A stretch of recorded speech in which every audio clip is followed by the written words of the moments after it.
1 Kings 6:10 through 13. He built the stories against all the house, each 5 cubits high, and they rested on the house with timber cedar. Let's see, how much is a cubit? How tall is this? I'll tell you.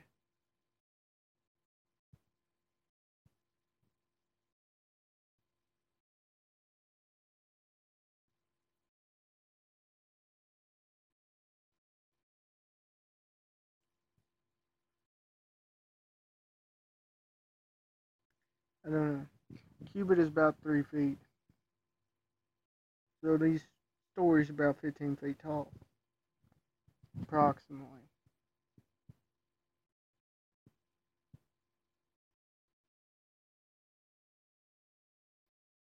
And there's 3 of them. So this building is about 45 feet higher than 45 feet it would be.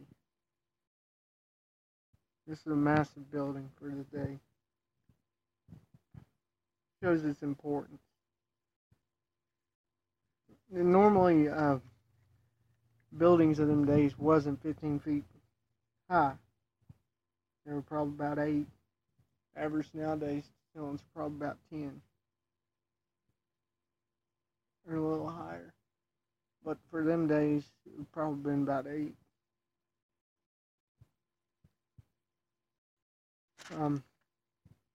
Verse 11, the word of the Lord came to Solomon, saying. So Solomon is listening to God. It's interesting how God speaks to Solomon. It isn't necessarily a prophet may have came to Solomon. God may have not deliberately spoke to Solomon, but the message of the Lord came to Solomon. It may have been presented through a prophet to him. Because through Scripture, it isn't, Solomon never really spoke one-on-one with the Lord. That isn't to saying he couldn't have.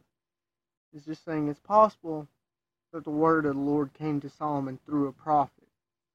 Saying in verse 12, concerning this house which you are building, if you will walk in the statutes and execute my ordinances, and keep my commandments to walk in them, then will I establish my word with you, which I spake to David your father. Now, God's word to David was that his son would not have to deal with any war.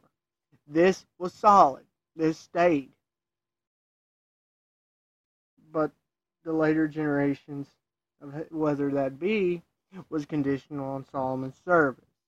The nation would be divided after Solomon, perhaps mainly due to Solomon's influence in allowing of pagan worship, which would have affected Solomon's walk with the Lord drastically.